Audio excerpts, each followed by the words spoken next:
vai dar início ao primeiro CEL, que é um seminário de estudos literários, que é ou vai ser um ciclo de seminários de formação de estudos do Departamento de Ciência da Literatura.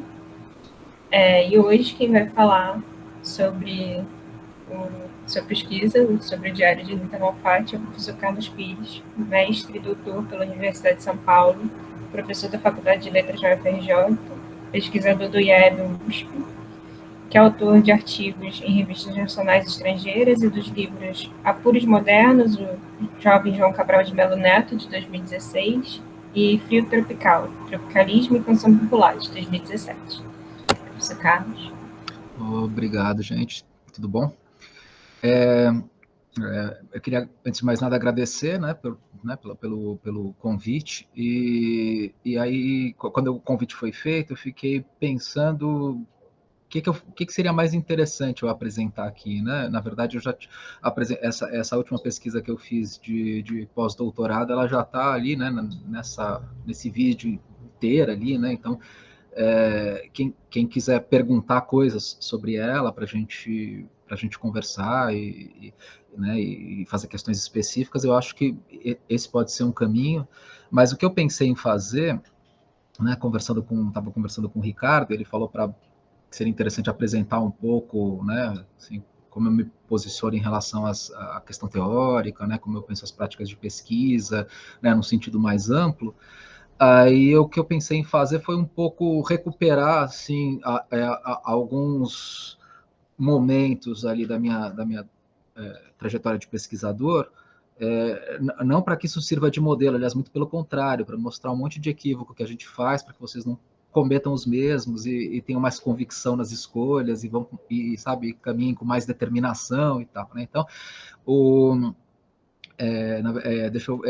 então, na verdade, como eu organizei minha fala, né, a maneira como eu pensei, dizer de onde eu venho, né, do ponto de vista tanto o que eu estudei na graduação, né, né, e para onde eu fui a partir desse estudo, e daí depois pensei em falar um pouco o que me motivou a entrar no mestrado, né, o que eu fui atrás, assim, que estalo que deu, e daí por onde eu fui, e daí mostrar como a partir daí eu fui fazendo uma espécie de percurso, assim, né, que o estudo final foi um pouco esse diário, mas ele não significa, ele é só um desvio desse percurso por conta de um achado, de um documento que eu achei importante recuar, estudar melhor, mas ele faz parte, ele faz sentido dentro desse percurso, né, que eu vou tentar expor aqui de uma maneira bem franca, assim, né, porque a ideia como eu disse, não é que isso seja um modelo, muito pelo contrário, mas que a gente pare para pensar como a gente faz as escolhas e como a gente segue, quais são os obstáculos, né, e o que a gente faz para seguir mesmo, para ter convicção no que a gente quer estudar, onde a gente vai atrás das coisas, etc. Né? Então é mais ou menos por aí que eu pretendo ir. Mas o que eu gostaria que vocês fizessem que, assim, eu gostaria de ser interrompido, sabe? Que vocês parassem, perguntassem, e assim, não precisa levantar a mão, é só abrir o microfone e falar, sabe? Eu acho que é legal a gente fazer isso aqui virar uma conversa e não um monólogo, né? E não uma palestra ou coisa desse tipo. Tá? Então, vocês estão autorizados a abrir o microfone e falar a qualquer momento, vocês não precisam esperar sabe, né, nada, é só abrir, falar e a gente começa a conversar e eu acho que isso seria muito mais produtivo, assim, né? Bom, eu fiz uma graduação muito esquisita, assim, que não faz nenhum sentido na UFRJ, eu fiz linguística, né, que era como eu sou bacharel em linguística e só, não tem mais nada, não tenho licenciatura, não tenho nada, porque eu eu até comecei a fazer uma licenciatura, mas achei muito chato, na época estava sem tempo, e daí eu fiquei só fazendo essa disciplina, assim. Quando eu escolhi, né, para mostrar como a gente faz essas escolhas de maneira bastante equivocada, lá quando eu tinha uns 18 anos, mais ou menos, eu queria estudar literatura. Isso já tinha essa convicção, assim, eu gostava de ler, era leitor, e eu falei, bom, né, eu queria estudar cinema, né, mas na época cinema era, a nota de corte de cinema era a mesma de medicina, e eu sabia que eu não tinha a mínima condição de brigar por uma vaga desse tipo, pela escolarização que eu tive. Aí minha ideia era estudar literatura, né? E aí eu peguei e entrei, né? Eu falei, bom, olhei lá as possibilidades, na época você escolhia o que você vai entrar, hoje mudou isso lá na Universidade de São Paulo, hoje você entra no ciclo básico, depois da nota do ciclo básico você vai para algum lugar específico, na época não era assim, você entrava direto, né, num determinado lugar. Eu escolhi linguística porque eu achei que linguística ia me deixar mais próximo de literatura, né? Fiz essa foi a hipótese que eu fiz, né? Falei, bom, né? Falei, não quero estudar nenhuma língua, não quero, né? Porque acho que, né? Eu falei, bom, se eu entrar em linguística, isso vai me deixar mais próximo de literatura. E não me deixou, pelo contrário, né? Eu tive que fazer um monte de coisa que não tinha nada a ver com literatura. Né? E quando eu entrei, eu tinha pouco conhecimento do que era o meio universitário, né? Porque eu não tenho pais universitários, né? Tenho família de universidade, nada, né? Então, assim, eu tinha uma vaga noção do que era universidade por ir algumas vezes na Universidade de São Paulo assistir coisas ali muito específicas, assim, né? E a Universidade de São Paulo é também uma espécie de parque, né? Onde as pessoas vão no fim de semana, então eu ia no fim de semana, achava um lugar bonito e tal, mas eu não tinha muito conhecimento de fato e passei a graduação inteira sem ter conhecimento de fato o que era uma estrutura universitária, né? Eu passei, assim, acho que até o terceiro ou quarto ano, não tinha a mínima ideia do que significava iniciação científica, né? Assim, eu realmente era um aluno um pouco desgarrado ali assim, e também porque, né, lá na USP ninguém fazia nenhum esforço de explicar esse tipo de coisa, nenhum professor chegou em sala de aula, conversou sobre essas coisas e tal, né, você tinha, né, uma recepção de calouros ali inicialmente, e depois cada um por si, né, assim mais ou menos que foi o percurso universitário, você vai fazendo amizades, vai conhecendo um pouco mais as coisas e tal, né? Mas daí no meio do curso de linguística eu comecei a achar bem interessante o curso, porque eu descobri que fazendo aquele curso especificamente tinha uma lei na época que permitia, acho que chama 3045, não lembro bem, mas era uma lei que permitia fazer metade dos créditos fora da linguística, né? E daí isso foi ótimo, porque daí eu fiz crédito em história, filosofia, em museu, lá na escola de comunicação e arte. Aí realmente isso foi bastante interessante, assim, porque alimentou um pouco o que eu achava um clima um pouco de marasmo ali da letras, né? Assim. E enquanto eu fazia letras, eu também descobri as literaturas lá, né? Principalmente as literaturas brasileiras com excelentes professores, né? Eu tive o Alfredo Bose como professor, tive um outro professor que foi incrível, que se chama Pasta Júnior, que é sensacional, assim.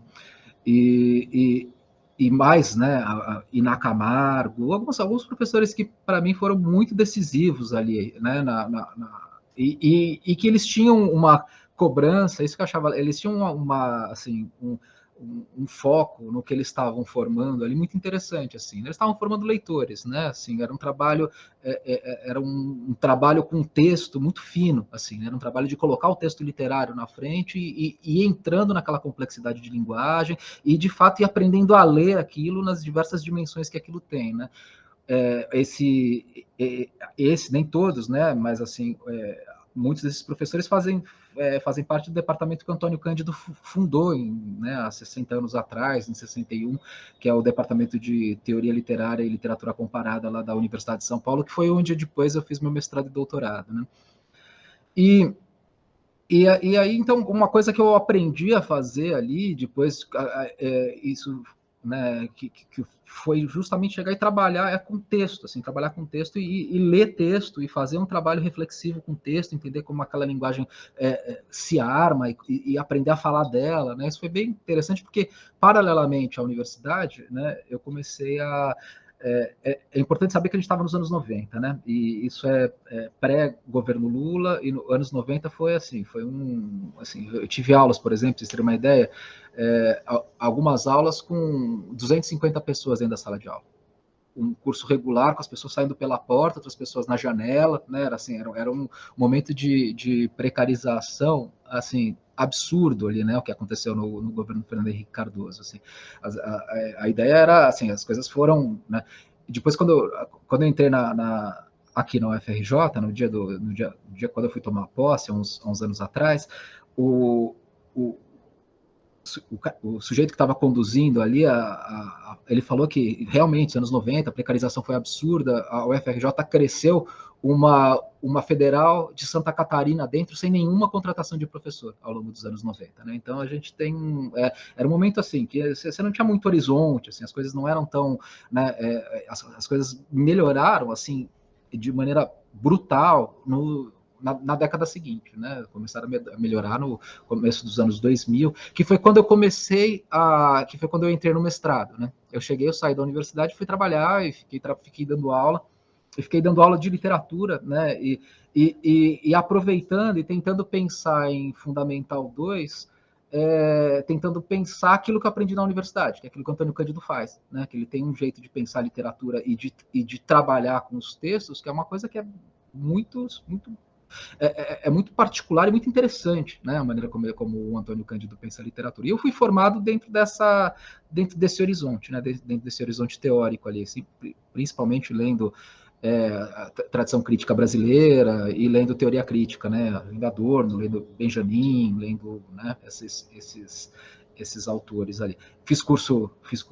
Estudei Hegel com Paulo Arantes, fiz curso regular com ele, aí eu fui um pouco vendo as possibilidades da época, mas assim, eu estava dentro ali de um contexto que é um contexto que hoje é chamado, às vezes positivamente, às vezes negativamente, uma certa ambivalência, que é o tal do contexto uspiano, né? Que é né, que a gente ouve isso. Eu fui formado bem dentro desse contexto, com uma clara consciência de que existia algo ali de muito interessante, muito potente, ao mesmo tempo aquilo estava muito vinculado ao que eu chamava um certo reino encantado do Rio Pinheiros, né? Assim, que era uma coisa era um estudo de elite mesmo, era uma coisa bem reduzida, bem pontual e tudo mais, né? E essa ironia é de um amigo meu, quem conhece o Rio Pinheiros e sabe o quanto ele fede, né? Entende que esse reino encantado tem uma ironia nisso, assim, né? Mas aí eu fiquei um tempo fora, trabalhei em Fundamental 2, né, assim, e principalmente tentando afinar né, eu comecei a pensar no Fundamental 2, comecei a tentar afinar um ensino de literatura mesmo, né, tentar fazer, eu estava trabalhando, estava conseguindo, né, desenvolver um trabalho onde alunos ali de 13, 14 anos desenvolviam críticas literárias, escreviam críticas literárias, faziam um trabalho de análise, pegavam poemas, analisavam o poema, escreviam sobre ele, sabe, constituíam uma perspectiva crítica em relação a ele. Por que eu quero dizer isso? Né? Porque esse é um tipo de trabalho que a gente aprende, como qualquer outro, né? Não é um trabalho que precisa nascer com uma inteligência acima da média, não é uma prática, né? Uma prática como outras, né? E que você vai entendendo ela e vai adensando a maneira de fazer e assim segue, né? Bom, esse é o meu, digamos assim, lugar teórico, né? Eu falo muito dessa posição, assim, que eu acho bastante potente, bastante interessante. É a posição que, do ponto de vista da história, né, dos embates das teorias aqui, é a primeira que colocou assim de maneira enfática a questão da escravidão como uma coisa decisiva para estudar literatura no começo dos anos 70, né, que já pensou que não daria para estudar literatura sem pensar numa confluência entre liberalismo e escravidão que formou o Brasil, né, isso está num texto já muito criticado que se chama, né, As Ideias Fora de Lugar, do Schwartz, né, e esse programa é um programa que se faz ali, dialogando com Walter Benjamin de maneira muito intensa ali, ao longo de décadas, né? Então a gente tem realmente ali né, eu acho o Robert Schwartz um monstro da teoria literária, um cara que pensa, assim, que é um dos grandes críticos do século XX, isso independentemente de questão nacional, como Antônio Cândido, né? Então eu acho que a gente tem uma teoria que criou suas próprias epistemologias aqui, né? Desde o começo dos anos 70, né? E ganhou uma certa força ali, né? E hoje ela está um pouco de escanteio, né? Já não tem mais a centralidade que tinha, né? Por conta da universalização da universidade, da internacionalização da universidade, de várias correntes concorrentes e tal, as disputas de território, né? A gente tem um monte de problemas aí de várias ordens que eu acho que não interessa muito aqui para o nosso papo, ou se interessar depois a gente pode conversar sem problema nenhum, mas é desse lugar que eu falo, né? O que eu aprendi na universidade? Eu aprendi a ler, né? Eu acho que isso não é pouca coisa. Né? E aí ler e escrever, e ter uma prática ensaística relacionada àquilo que você está lendo. Né? Isso foi basicamente, e é isso que eu acredito como o que a gente tem que fazer em sala de aula, que eu tento fazer em sala de aula, né? Tentar ler imagem, ler canção, ler textos literários, né? Essa é um pouco, quem é meu aluno sabe que é esse meu caminho, assim, né? Bom, né? Aí como eu entrei na pós-graduação, no caso, né? Como eu comecei uma pesquisa desse universo, como é que eu comecei uma pesquisa específica, assim, né? Eu comecei vocês aqui, deixa rapidamente, eu vou tocar uma coisa.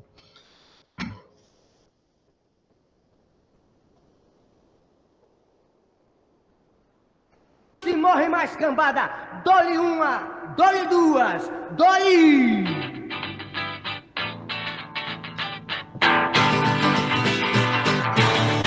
Dá-lhe Janete. Alô, alô, serviço de alto-falantes de Irará, Bahia. Diretamente dos estúdios da Gazeta, eu, o filho de seu Everton, mais os versáteis, mais o Paixão, mais o Laçador, mais o Canto 4. Mandamos amplexos cheios de saudades para compadre Leôncio, compadre, né? Melânia Porta-Bandeira, Amélia da Mangabeira e todo o pessoal da pesada. Tem diversas cores, veja que beleza. Isso, compadre. Vários sabores, a burrice está na mesa. Não se morre mais. Tem diversas cores, veja que beleza. Sotone. Tem vários sabores, a burrice está na mesa. Veja que beleza. Ensinada nas escolas, universidades e principalmente nas academias de louros e letras, ela está presente. E já foi com muita honra doutorada honoris causa. Não tem preconceito ou ideologia. Anda na esquerda, anda na direita. Não tem hora, não escolhe causa e nada rejeita. Veja que beleza. Dá-lhe cacau. Tem diversas cores. Veja que beleza. Tem vários sabores. A burrice está na mesa. Oba! Tem diversas cores. Ai, Veja que beleza. Tem vários sabores. A burrice está na mesa. Que foi, compadre? Veja que beleza. Refinada, poliglota, ela é transmitida por jornais e rádios, mas a consagração chegou com o advento da televisão. É amiga da beleza, gente feia não tem direito. Conferindo rimas com fiel constância, tu trazes em guarda toda a concordância gramaticadora da língua portuguesa, eterna defensora. Veja que beleza. Tem diversas cores. Veja que beleza. Tem vários sabores. A burrice está na mesa. Esta humilde contribuição para a sacrossanta glória da burrice não lhe propõe um feriado comemorativo, porque todos os dias ela já é gloriosamente festejada.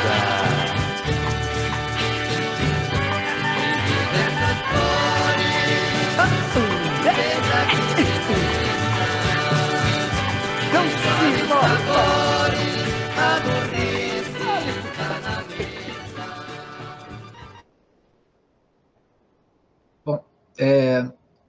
Esse Ailton Zé em 68, num disco. Opa, peraí, que ele tá tocando aqui ainda, não para vocês, mas para mim. Pronto.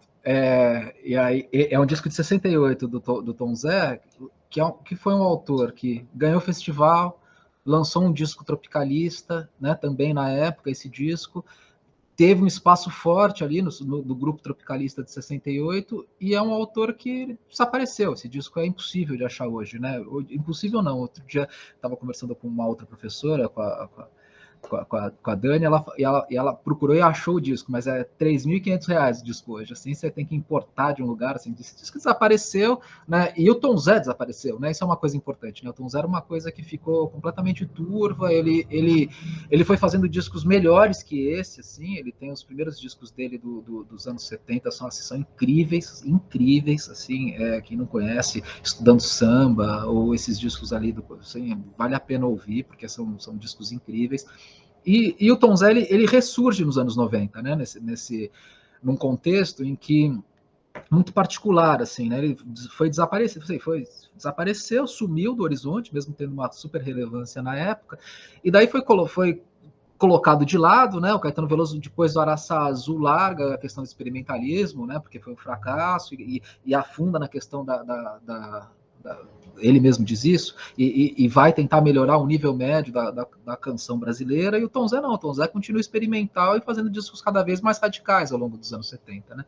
E ele vai perdendo mercado e vai perdendo dinheiro, vai sendo isolado, assim, daí ele desaparece. Aí ele ressurge nos anos 90 de uma maneira muito esquisita. O David Byrne vem para o Brasil, né, o David Byrne é do Talking Heads, que é uma banda ali do meio do punk new wave ali, né, do final dos 70, começo dos 80, e aí ele tem uma gravadora que lança coisas internacionais, coisas bem interessantes, músicas, né, de vários lugares do mundo. Aí ele vai para os países, vai catando os discos, volta lá para Nova York, fica ouvindo os discos. Aí no meio disso ele pegou o disco do Tom Zé, ele pegou Estudando Samba, colocou isso na vitrola, e daí ele ouviu o disco e falou: nossa, isso aqui é incrível, né? Isso aqui é muito bom, é muito absurdo, e relançou internacionalmente. O Tom Zé volta nos anos 90 por conta disso, e aí começam a relançar as coisas todas do Tom Zé. Daí eu cheguei nesse disco tropicalista do Tom Zé, que se chama Grande Liquidação, né? E aí a minha questão era que eu queria entender o que estava sendo liquidado, né? Que grande liquidação é essa que termina com essa burrice no final, de todas as cores, de todos os sabores, tá tudo na mesa. E daí isso foi que me deu uma direção de pesquisa ali do que eu ia fazer no mestrado. Eu falei, eu quero entender esse disco e quero entender esse contexto tropicalista. Aí eu falei, bom, né? Aí eu começando a conversar com os amigos, pessoas do meio, aí eu falei, eu estava a fim de pensar o tropicalismo. Aí sempre ouvia a mesma coisa, né? Falava, puta, mais um trabalho sobre tropicalismo, né? Assim, era sempre a mesma coisa que eu via, assim, de novo, todo mundo já pensou o tropicalismo, sai dessa, assim, né? Esse era o contexto ali do final dos anos 90, quando eu estava tentando começar a amarrar esses fios, né? Aí eu falei, se todo mundo já pensou o tropicalismo. Fala. Desculpa te cortar, só um comentário, a parte mesmo que você estava... descobri aqui. É que você estava falando que comentou com a Dani até sobre o disco, falou de disco, eu acho que a Polisson relançou há pouco tempo, num valor mais acessível, né? Ah, mas o vinil? O vinil, é. Ah, legal. Não sabia, não. Mas é que quando você está pesquisando disso, você precisa ir no original, né? Para ouvir, para ver. Eu acho que ele deve ele deve ter remasterizado, deve ter feito um monte de coisa. Assim. Eu até hoje nunca ouvi o original e pensei esse disco inteiro de cabo a rabo, escrevi sobre ele. Mas legal, obrigado por saber, Vitor. Valeu. Mas aí voltando, aí eu falei, bom, né, se todo mundo já pensou o tropicalismo, o Tom Zé é uma coisa nova, né? Colocar ele nesse jogo aí é uma questão relevante e tal. Aí eu fui lá, deixa eu começar a estudar o tropicalismo. Eu falei, bom, comecei a ouvir o disco do Caetano, falei, nossa, interessante esse disco aqui, esse disco parece bem bacana, né? E esquisito, eu não entendi um monte de coisa quando eu vi, aí eu vi o do Gil, eu falei também, né? Eu falei, bom, todo mundo já deve ter pensado o disco. Aí quando eu fui atrás, ninguém tinha feito trabalho com análise dessas canções. Essas canções, elas estão em todos os livros didáticos, né? Se fala do tropicalismo à torta e à direita, né, Maurício, como o Arthur fala, é sempre tema de quarta divisão, de samba enredo de quarta divisão, né? Assim, então a gente tem, assim, altamente espalhado por aí, mas ninguém tinha feito um trabalho, que é o trabalho de ir lá e ler as canções. É chegar lá e falar, bom, o que essas canções estão fazendo? E os discos, eles são muito interessante, eles têm uma ambição, esses discos, né? Uma ambição de construção de discos conceituais, né? De você amarrar uma construção de sentido ao longo do disco, assim, né? E de construir uma coisa para uma obra total, digamos assim, que começa na capa, então, e tem toda uma narrativa que acontece nesses discos e tal. E aí, quando você chega perto, você tem uma outra reflexão de uma ou outra canção. Quem fez. Você tinha um disco do. Um disco não, um ou outro autor tinha pensado de maneira bem fragmentária uma outra canção, né? O Celso Favaretto, principalmente, é um que no final dos anos 70 tentou pensar, mas não se tinha um trabalho que é o tipo de trabalho que eu aprendi a fazer na faculdade, que é, bom, vamos ler isso aqui. Né? Vamos tentar ler, entender isso aqui como construção mesmo, como construção de sentido e tal. E eu nesse tempo na linguística, eu tive sorte de ser aluno do Tati, né? Eu fiz 3 disciplinas com o Tati, né? E o Wisnik dava aula, né? Eu assisti algumas aulas dele, dava palestra o tempo inteiro. Então eu estava nesse contexto aí de formação de reflexão sobre a canção, que hoje isso praticamente virou um campo, né? Um campo de estudos bem colocado e tal. E aí eu cheguei, olhei e falei, bom, se está tudo pensado, é só eu pensar o disco do Tom Zé e ver o que pensaram dos outros e comparar. E quando eu cheguei, falei, não, ninguém tinha pensado nada. Aí eu fiz um trabalho de caracterização desses discos, assim, no mestrado, né? De olhar, de ler, de tentar entender essa construção nessa chave que eu aprendi, né? Que é pensando literatura e sociedade, né? Ou melhor, né? Literatura e sociedade dá uma ideia um pouco dicotômica demais, né? Pensando literatura e processo social, né? Pensando como de fato essas coisas estão tão ligadas e como existe uma coisa muito particular que depois, né, a figuração sociológica, digamos assim, né, que a gente tem no fundo aqui, a gente tem um processo na segunda metade dos anos 60 de rápida urbanização aqui, de aumento das salas de cinema, da televisão tentando tomar o lugar da rádio na organização da cultura daquele momento. Então você tem uma série de coisas acontecendo e uma aceleração ali, principalmente de 67 para 68 nos meios culturais, muito forte, com constituição de especializações diversas, mudanças na maneira de gravar o disco, as pesquisas de marketing entram aqui para começar a configurar a mercadoria cultural. Então a gente tem de fato acontecendo aqui, isso quem diz não sou eu, é o Renato Ortiz, numa pesquisa sociológica assim, muito fina e muito ambiciosa, ele tenta ler. Ele diz que nesse momento você tem uma instauração de algo mais ou menos similar à ideia que Adorno e Horkheimer pensaram da ideia de indústria cultural, ali na segunda metade dos anos 60, pelos instrumentos de marketing, nessa forma de organização da cultura. Né? E o tropicalismo, de fato, é isso que ele joga no ventilador. Né? A gente estava, né, Maurício, a gente estava ouvindo anteontem isso, e de fato, as questões que estão ali é a questão do espaço cultural, do choque cultural, dos cowboys, né, de esquerda que não querem deixar o super bacana entrar no espaço cultural e ganhar dinheiro também, já que esses cowboys de esquerda são pode perguntar. Vai lá, Ricardo. Estou ouvindo.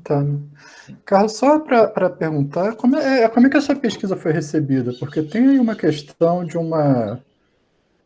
falando desses cowboys de esquerda, né, de um nariz torcido para a cultura de massa e com tropicalismo como um cavalo de batalha, especialmente na USP, né, assim, uma grande questão, Caetano, não sei o quê, uma grande disputa ao redor disso. Você teve espaço foi bem recebida a sua pesquisa? Você sentiu pouco carinho? Como é que foi isso? A crítica foi pesada, não foi pesada? Não, na verdade, eu acho que ela foi super bem recebida, assim, né, chamei o Favaretto para a banca, e a Viviana Bose, o Favaretto abriu falando que era um trabalho incrível, que era um trabalho que ele gostaria de ter escrito, se ele tivesse, né, ele foi super generoso na maneira como ele recebeu, assim, né, porque, e é um trabalho, assim, de mestrado, né? Hoje, assim, a ideia, se vocês forem ler, vocês têm que ler para criticar, não para, né, assim, mas é um trabalho que tenta fazer essa leitura das canções, mas foi bem recebido, né? Eu acho que o trabalho foi melhor do que eu esperava, na verdade, né? Porque daí eu tento, porque isso que o Ricardo tá colocando, o que acontece, assim, né? O tropicalismo, a gente tem uma coisa um pouco, o Roberto Schwartz, ele fala, Roberto Schwartz leu o tropicalismo, né?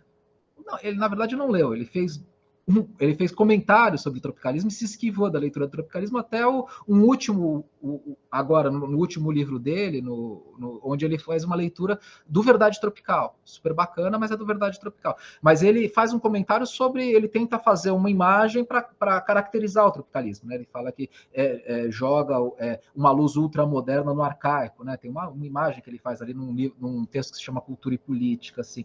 Mas uma coisa que, assim, mas o Roberto Schwartz, Ricardo, tipo ele é um adorniano, assim, ele acha incrível aquilo. Ele acha o tropicalismo é um momento decisivo ali, é um momento radical, é um momento onde essas coisas estão colocadas ali. Se a gente vai lá e lê com atenção, é isso que ele está falando. Só que, como tudo, é toda atravessada de contradições, né? E o que a teoria crítica faz? Pensa as contradições, né? A gente se move por meio das fraturas, das contradições, né? Essa é a nossa estratégia teórica ali, pós-Adorno, né? Vai lá, Maurício. Queria te fazer 2 perguntas, Carlos. Uma muito imbricada nisso que você está falando, que é, na USP, né, que é berço de Tati, berço de Wisnik, como é que os estudos da canção estão assentados? Assim, você chegou a ler os textos do Tati, aquela representação semiótica das notas subindo e descendo na graduação? Lá vocês trabalhavam com isso? E a outra pergunta é, o que você ouvia antes da faculdade? A gente eu trabalhei com isso com o Tati, em sala de aula, ele desenhando essas coisas na lousa, assim, então era uma coisa, e ele tentando pensar essa teoria e fazer, né, essas coisas ali. E o Tati é um super professor, assim, muito generoso, assim, sabe, ele é muito honesto, né? Eu lembro que no centenário do Bakhtin, ele sempre conta essa história.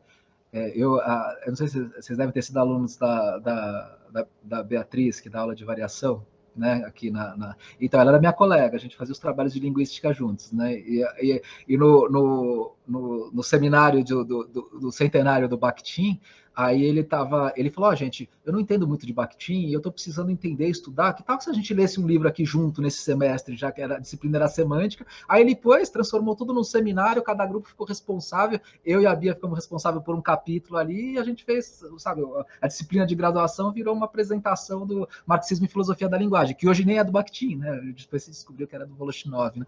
Então o Tati era um cara muito bacana, assim, muito aberto, muito... né, acho que ele ainda é. E a outra, e qual que foi a outra que você perguntou? O que você ouvia antes da graduação? Então, antes de ir para o mestrado, né? Então, eu ouvia bastante MPB por conta... E eu ouvia punk rock, muito punk rock. Punk rock é uma coisa que era a principal coisa que eu ouvia, assim, né? Que era uma coisa que não faz muito sentido no Rio de Janeiro, né? Porque é uma coisa que tem a ver com principalmente com o subúrbio de São Paulo ali, com ABC, né, com essas bandas que surgem ali de maneira muito particular, Olho Seco, Garotos Podres, Cólera, umas coisas que no Rio de Janeiro é uma coisa, as pessoas falam, que coisa é essa, né, uma coisa estranha, mas lá em São Paulo era uma coisa que fazia muito sentido, principalmente e mesmo as outras bandas, né, pensando em Ira, a banda que eu acho a melhor banda brasileira de todos os tempos, quem nunca ouviu, corra atrás, que é o Patife Band. Patife Band é uma banda que eu acho que assim, precisa ouvir. Corredor Polonês é o principal disco, né, ali,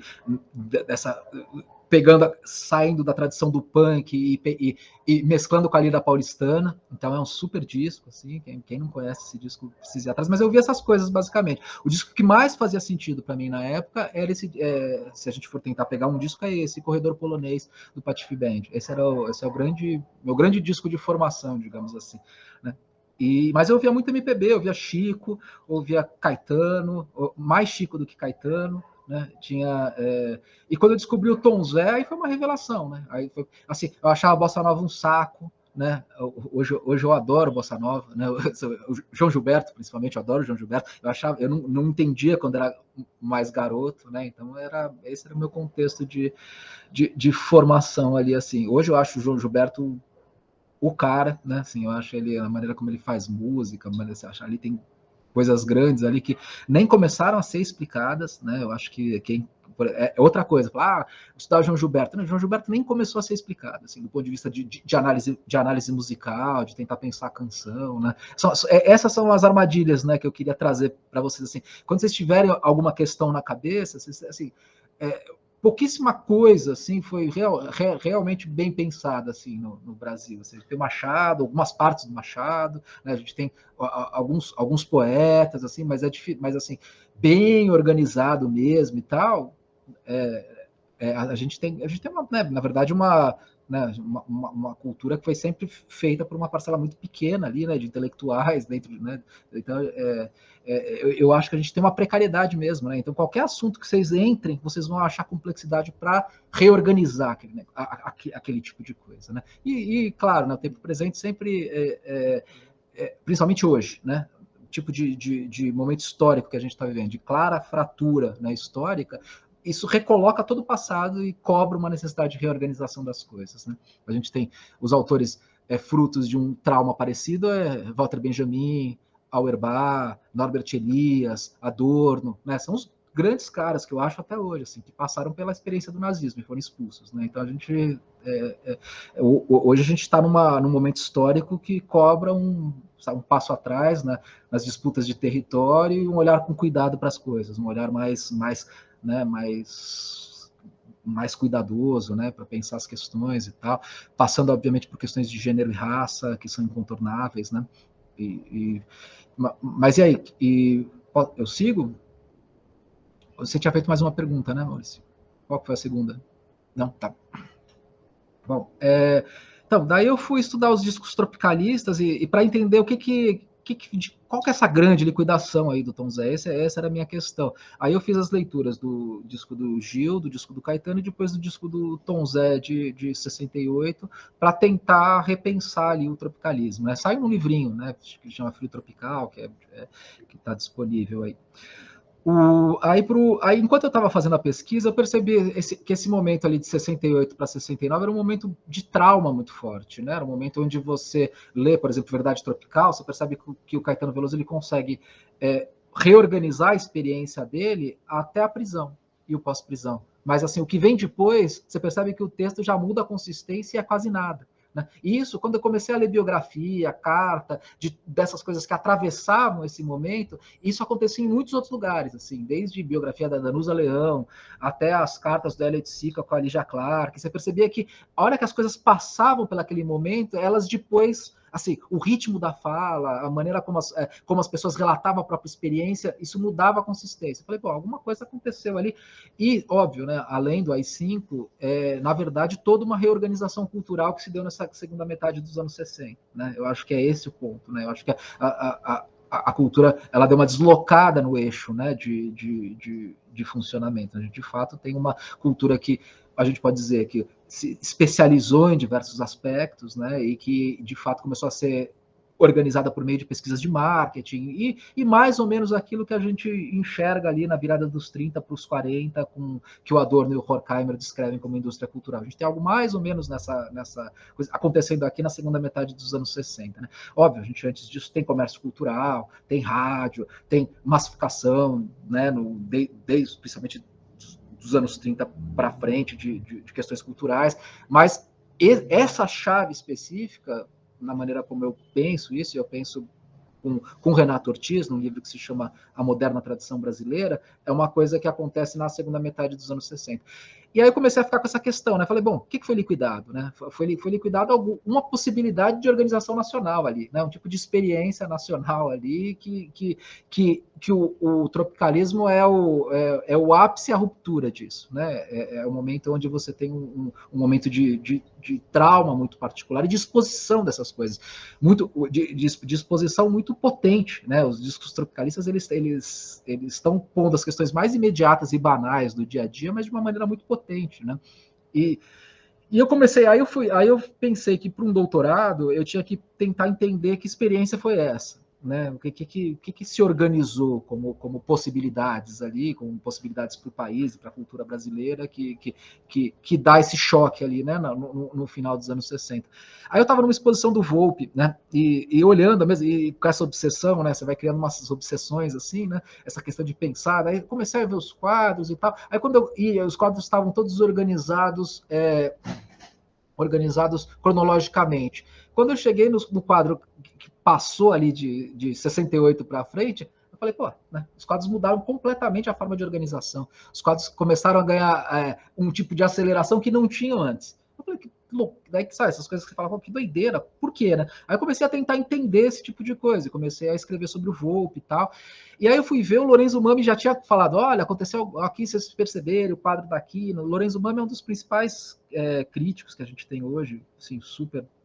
As coisas que ele escreve são, eu acho, incríveis. É um professor da filosofia da USP. Quem não conhece, sempre, qualquer texto dele é sempre muito, muito iluminador, né? Sobre, um pensador que eu recomendo, assim. E aí ele já tinha iluminado um pouco ele já tinha falado desse tipo de coisa, mas sem pensar a questão histórica de fundo. Ele tinha comentado, os quadros daqui para cá, quando passam dessa fase, tem um... Aí eu falei, bom, preciso estudar o Volpe, preciso entender, né, por que em determinado momento uma forma de fazer pintura que ele começa a fazer ali no começo dos anos 40, principalmente, ali na primeira metade dos anos 40, quando chega no final dos anos 60, ela pede uma outra estrutura, né? Uma outra estrutura de organização das coisas da superfície. Assim. Aí eu comecei a estudar Volpe, eu queria continuar na canção. Aí eu comecei a estudar João Gilberto, comecei a gostar de João Gilberto, entender João Gilberto, mas achar incrível aquilo. E comecei a estudar João Cabral, que também que ele vai até a Educação pela Pedra, que é um livro onde ele chega no livro mais cerebral dele, mais construído, e depois ele tem uma crise depois de Educação pela Pedra, e depois disso ele escreve lá em meados dos anos 70 um livro que se chama Museu de Tudo, onde ele diz assim, esse livro vai acontecer sem risca nem risco. Né? Então, se ele era o poeta da arquitetura, do desenho arquitetônico para estruturar o poema, e das oposições, né? e levou a ideia da construção e poesia até a agonia no final dos anos 60, quando ele retoma a poesia dele, depois de uma crise considerável, ele retoma sem isso. Ele retoma já em outro momento. Então, né, um pouco indicativo desses, né, ele tem que reorganizar a poesia dele em outras balizas, em outras, né, e o Museu de Tudo é isso, né, é um livro que...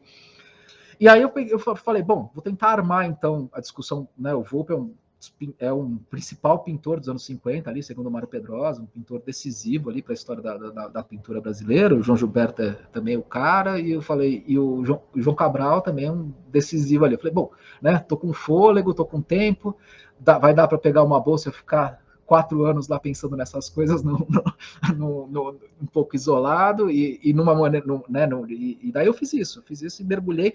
No meio do caminho, o meu orientador falou, deixa o João Gilberto para lá, tira o João Gilberto, né? Já está muito grande seu trabalho, tira o João Gilberto. Daí eu fiquei só com o Volpe, com o Cabral, né? E aí eu fiz tentando pensar um pouco, tentando pensar essa experiência que se acumula ali, né, da cultura brasileira ali até o final dos anos 60. Né?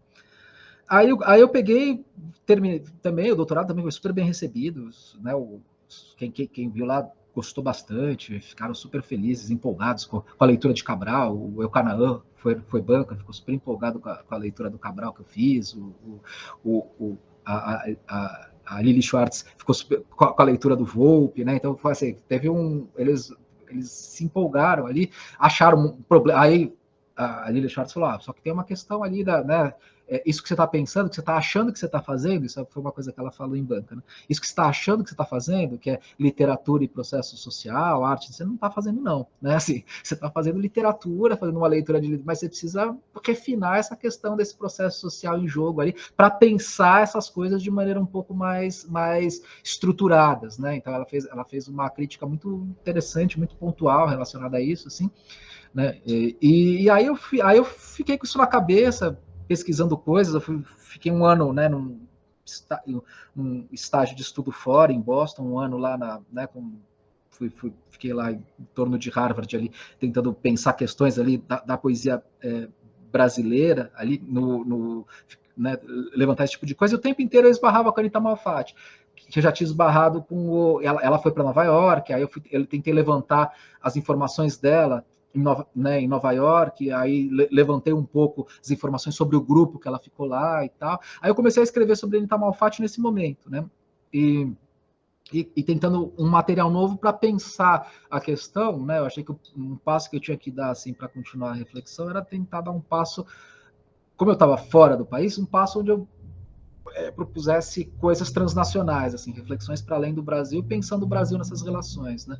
E daí eu fiquei, né? Daí eu mergulhado nas bibliotecas, arquivos e tal. Eu achei que eu precisaria, assim, pensando na minha formação, né? Que a gente termina o doutorado, a gente ainda está começando a se formar, né? A gente não é, né? Essas coisas a gente vai, né? E essas coisas elas são bem lentas, assim.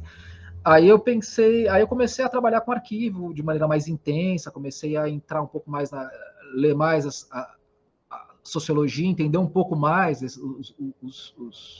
as discussões sociológicas, né? E para tentar de maneira que isso não criasse uma relação, como é que eu posso dizer, que isso não separasse literatura e sociedade, mas que isso integrasse mais a minha reflexão estética, a minha reflexão da linguagem, a minha reflexão dos poemas, das pinturas e coisas desse tipo, né?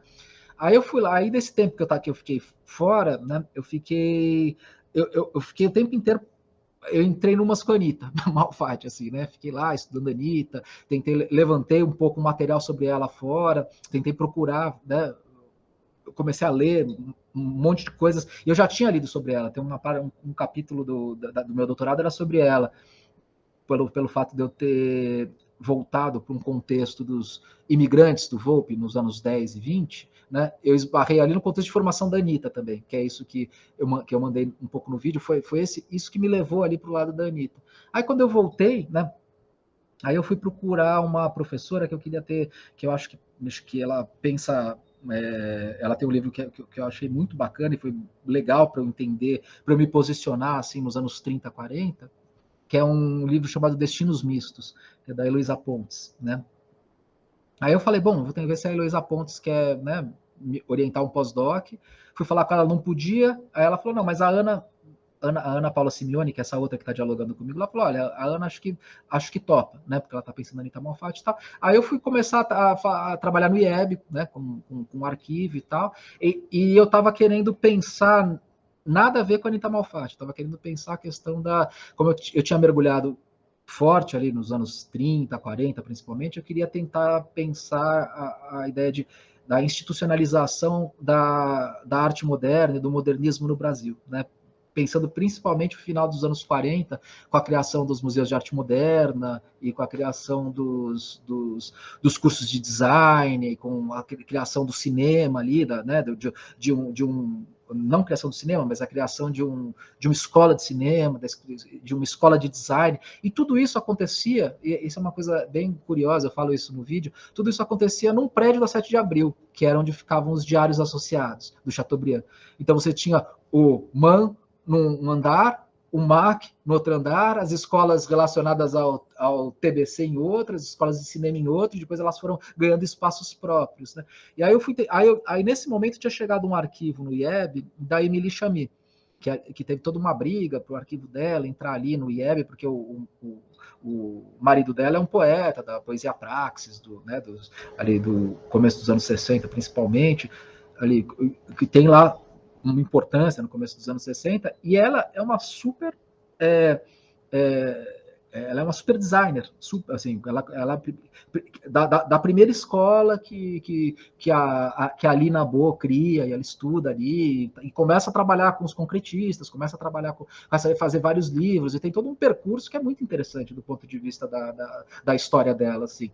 E o arquivo dela chegou, né, lá no IEB, pum, né, chegou, aí eu abri o arquivo dela. Né? Aí fui lá, abri o arquivo e comecei a gente não abre o arquivo, né? A gente pede para a pessoa traz, você põe luva, aí você vai vendo, eles vão trazendo de pouco, e eu tentei ver o arquivo dela inteiro, né? Quando estava numa das últimas caixas, né, é aquela história que eu contei no vídeo, né? Aí eu peguei um envelopezinho ali, aí estava escrito para Marta, né? Aí eu abri ali, virei, eu falei, nossa, parece desenho da Anitta Malfatti ali. Aí eu peguei um Diário Preto, comecei a ler, eu falei, pô, conheço isso. Aí, falei, pô, esse é o Diário da Anitta Malfatti que eu estava procurando. Quando eu voltei, a primeira coisa que eu procurei foi esse diário. Mas esse diário, aí a primeira coisa que me falaram tá todo mundo quer saber onde está esse diário, porque esse diário ele desapareceu ali nos anos 80, ninguém sabe o que aconteceu. Mas ali eu entendi o que aconteceu. O que aconteceu foi que aquilo que eu contei no vídeo, ele a Marta Rossetti era diretora do IEB na época e a maior estudiosa de Anita Malfatti, um trabalho sensacional sobre Anita Malfatti. Ela pegou e estava fazendo um livro dela em meados dos anos 80, ela pegou aquilo, deu para a Émilie Chamy fazer a diagramação do livro, a Émilie Chamy fez a diagramação, colocou as imagens, fechou, escreveu para a Marta, pôs atrás ali no meio dos livros e tocou a vida e esqueceu de devolver. Aí, coisa curiosa, aí o arquivo dela vai para lá e o diário volta para lá pelo arquivo dela, né? Daí foi isso que aconteceu. Aí eu falei, bom, né, tem jeito, preciso estudar o diário, né? Aí eu peguei e sentei, aí fui estudar com calma o diário, fui tentar entender os anos 10, que era uma coisa que eu tinha uma super curiosidade, aí entrei um pouco ali, principalmente entender o campo das artes ali em São Paulo nos anos 10, né? Que é um momento que não se tinha galeria ainda, não se tinha, né? A Pinacoteca era uma coisa super recente, e aí tem todo um esquema de arte ligado à questão com o Partido Republicano, Paulista, o Freitas Vale, aquelas histórias todas que eu contei ali no vídeo, né? Então, assim, essa mais ou menos foi a minha trajetória, assim, né, em linhas bem gerais, escolhendo coisas, né, sempre quando a gente conta uma trajetória, a gente ilumina o que interessa pra gente, né, é legal, quando a gente estuda diário, as pessoas, elas editam a vida delas, obviamente, elas tiram coisas ali que não interessam e deixam o que interessa. Eu tentei contar coisas que não interessavam tanto para uma certa glamourização da trajetória, justamente para explicitar que a pesquisa ela vai acontecendo assim, né? A gente vai formando uma perspectiva em relação à cultura brasileira, mas assim, tentando formar, né? Tentando formar uma leitura ali mais, e no meu caso, uma leitura que ela precisa que ela precisa se apoiar necessariamente em trabalho de análise, de leitura. Né? Ela precisa partir de coisas particulares ali e se organizar a partir dali. Né? Isso é uma coisa que é um pouco dessa tradição, né? Quem já leu Antônio Cândido, já leu Roberto Schwartz, sabe que assim, tem muito a discussão teórica, ela é muito lateral, né? Ela é muito lateral e feita com muita parcimônia, né? Diferente de, né? Ela não vem para frente, ela é desdobrada a partir de objetos, geralmente, né? Mas era mais ou menos essa historinha que eu tinha para contar para vocês. Eu queria que vocês perguntassem, comentassem, né? E para a gente bater um papo. Eu queria fazer uma pergunta mais ou menos na linha do que o Maurício perguntou. O Maurício perguntou o que você escutava antes, né, do mestrado. Eu queria, pensando um pouco nessa sua trajetória, nessa mudança, você começou estudando música e depois focou, resumindo, né, focou nas artes visuais.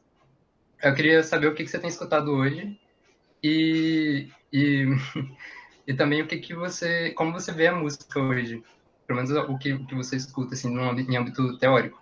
Eu imagino que seja algo que você demandaria tempo, né, para desdobrar, assim, mas tentando de forma sucinta. Uma coisa importante, assim, né, quando eu escolhi estudar música, é justamente porque eu não sabia como estudar música, né? Assim, a gente escolhe o que a gente quer aprender, não o que a gente já sabe, né? E a gente pega e traça o nosso percurso um pouco assim, né? Então, eu tinha uma experiência, a minha formação ali, o jeito que eu pagava meus boletos desde os 17, 18 anos, era como fotógrafo. Eu trabalhava, tem uma formação de fotógrafo que na época não existia não existia faculdade de fotografia. Então, eu trabalhava com isso e trabalhava como laboratorista em revista, trabalhava fotografando, depois desenvolvendo o trabalho, assim. Então, daí eu comecei a registrar coisas relacionadas a artes visuais, assim, com um cara que chama Eduardo Brandão, que é um cara que é super importante lá na cena de São Paulo, e ele é um cara que registrou os anos 80 e 90 todo ali dos artistas. Então eu tinha uma intimidade com as artes plásticas, né? A única coisa eu saí, né? Com a música menos. Com a música eu tinha eu montei na época, eu tinha uma banda punk, então eu tocava bateria, mas isso não significa intimidade nenhuma com música, como vocês bem sabem, né? Assim, banda punk é aquela, dá um acorde, 2, 3, no terceiro você já monta a banda e já sai tocando e vai, né? E assim a coisa segue, né? Então, intimidade com música eu não tinha, embora tocasse regularmente e tal, né? E aí, poesia eu estudei na letras ali, né? Era o que mais a gente via em sala de aula, era o trabalho com poesia. E daí, na verdade, o que é importante, assim, quando a gente vai para o mestrado, por exemplo, a gente, o que a gente tem que ter no horizonte eu quero aprender a fazer isso. Eu quero tentar, sabe, ter um desafio de tentar pensar isso e criar um jeito de pensar aquilo, porque essas coisas elas não vão estar prontas. A gente vai ter que desenvolver um pouco, né, vai ter que aprender a pensar essas coisas, né? Esse que é o lance. E cada objeto que a gente põe na nossa frente, não importa a experiência que a gente tenha como professor, a gente vai ter que parar com humildade, sentar e pensar. Assim, não adianta, a gente vai ter que fazer o trabalho, sabe, a gente vai ter um pouco mais de experiência com aquilo, mas a gente vai ter que fazer um trabalho de leitura sempre quando a gente coloca um objeto novo na nossa frente. Não é uma coisa que te dá um super trunfo para você sair pensando na realidade. Tem todo um trabalho que você precisa sempre fazer ali, que tem que ter humildade, tem que olhar, tem que ver. Bom, mas a segunda pergunta lá, na verdade, essa nem foi uma pergunta, só foi um comentário que eu fiz, mas outra coisa que eu ouvia bastante nos anos 90 era Racionais, né? E acho que isso até hoje eu ouço, acho uma coisa bacana. Hoje eu estou um pouco num esquema, como eu já estou mais velho, né? Assim, às vezes me dá um saudosismo punk, eu ouço Gang of Four, Buzzcocks, umas coisas que não sei se faz algum sentido para vocês ou se vocês reconhecem, mas o Gang of Four eu acho uma banda incrível, quem não conhece também vale a pena, assim, é uma banda que eu acho bem bacana. Tinham várias bandas na época que eram bandas que compunham um cenário que era totalmente marginal mesmo, né? Bandas que saíram do situacionismo e foram para você adquirir os CDs dela, tipo Crass, né? O Crass é uma banda muito particular, assim, inglesa, que quando eu era moleque, assim, para você conseguir um CD do Crass, você tinha que mandar um envelope para eles com um dinheirinho dentro, fechado pardo, e rezar para que ele voltasse com o material da banda. Era assim, só assim. Eles eram anarquistas, radicalmente contra a questão daquilo entrar num outro esquema de comércio diferente daqueles. Então você tem algumas bandas, Fugazi, né? Em São Paulo, uma série de bandas ali que eram interessantes na época, que hoje eu ouço, assim, essas bandas elas foram praticamente para a lata de lixo da história, mas era uma cena potente com coisas bacanas, assim. E eu ouço um pouco essas coisas ainda de maneira, mas hoje eu sou bem, assim, tudo que me trazem para ouvir eu ouço hoje, né? Então eu estava ouvindo, o que eu mais ouvi ano passado foi funk por conta do grupo de funk lá, me pegaram lá, falaram, você que está música, me puxaram, me montaram um grupo, falaram, gente, mas não entendo porcaria nenhuma de funk. Então a gente vai fazer você entender. Eles colocaram, a gente ficou 6 meses reunindo, lendo as coisas sobre funk, as pesquisas da Federal Fluminense e ouvindo as coisas. Então, o que eu mais ouvi no ano passado não, na verdade, na segunda metade de 2019, foi funk, por conta do grupo ali. Daí eu fiquei ouvindo, tentando entender as coisas mais ou menos, e ainda estou longe de entender, mas eu já estou um pouco mais situado no funk, assim, né? E samba também, eu comecei a ouvir um pouco mais de samba, eu estava ouvindo bastante, né, tentando ir para os anos 30, tem um arquivo, tem o Instituto Moreira Salles, ele tem o arquivo do Tinhorão e de outros grandes caras, assim, colecionadores. Ali tem muito samba dos anos 30 e 40 que só ali você vai ouvir, né? E são coisas incríveis, você vai achar preciosidades ali, né? Então, para quem gosta de pensar coisas assim, e achar problemas interessantes ali, né, para pesquisar, isso vale muito a pena. Essas coisas eu estava ouvindo bastante, assim, né? E mais alguns amigos que tocam, né? O Maurício, o Henrique faz um som bem interessante, né? A gente fez um livrinho que se chama Jazz Rural recentemente, e ele tem uma banda chamada Jazz Rural. O som dele é incrível. O som dele não sei se o Maurício chegou a ouvir o Jazz Rural, assim. O Jazz Rural é assim, uma coisa. Tem no Spotify, viu, gente? E é um som, assim, ele foi pesquisar os arquivos do Mário, que o Mário de Andrade gravou ali na segunda metade dos anos 30, as músicas populares, e fez umas releituras experimentais, assim, são bem legais, assim, né? Então, eu ouço essas coisas de amigos que tocam, né? As músicas, as coisas de grande gravadora, um pouco menos, mas às vezes ouço. Fala, João.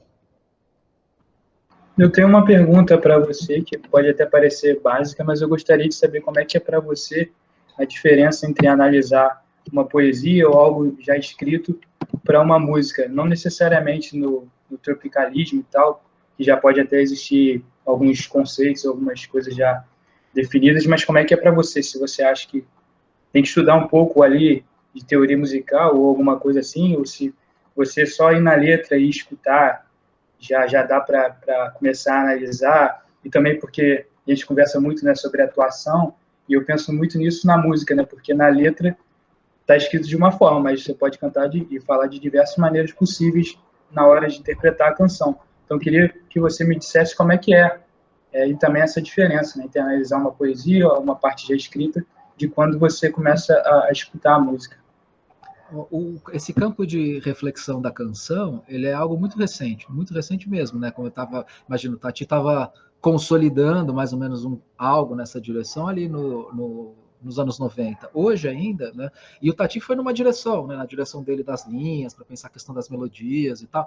Hoje, assim, isso se ampliou um pouco, mas a gente tem que ter uma certa imaginação para pensar e não ficar preso à letra. A gente tem muitos estudos interessantes sobre letra, mas que são muito bons, inclusive, mas hoje a gente tem que pensar canção, né? Tem que tentar se arriscar para pensar canção, e no curso a gente está vendo, né, Maurício? A gente está o curso com o Henrique, ali o Henrique é um musicólogo, é um cara que vai para a teoria musical a fundo e traz, assim, mesmo para musicologia, o ponto é você pensar as estruturas musicais, é você parar e pensar um pouco o que está acontecendo ali para gerar as comparações que você precisa, né? Então, assim, é um tipo de trabalho que você aprende como qualquer outro, na verdade, né? E é um trabalho que não necessariamente passa por você ter que aprender a ler música no pentagrama, isso não faz mais nenhum sentido hoje, por exemplo, né? Mas é um trabalho...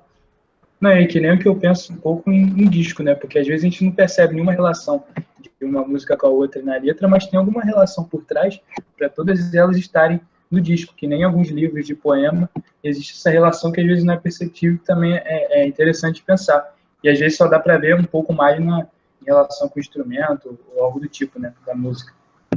Às vezes tem, às vezes não, porque às vezes o disco é um punhado de músicas que o compositor pôs ali, né? E daí tentar olhar para pesquisar um pouco essa unidade do disco, às vezes isso não faz sentido, né? Assim, então cada disco que você precisa, como eu estava falando para vocês, assim, cada disco a gente vai ter um desafio diferente, né? Uma coisa que foi bacana no tropicalismo, eu começar a pensar a canção no tropicalismo, é que as estruturas são muito claras das canções. Então você tem, né, os cortes muito claros, eles trabalham com contradições no campo da música muito claro. Então, né, a gente estava vendo, por exemplo, Tropicália começa com tan, tan, tan, tan, tan. Então você tem uma estrutura que é muito clara, depois ela entra, viva bossa, que é uma coisinha mais sincopada, aí continua. Aí essa estrutura ela fica muito visível, né? Então a gente consegue pensar aquilo e pensar como a letra está entranhada naquilo e o tipo de relação que aquilo gera, né? Então, assim, o tropicalismo ele tem uma certa...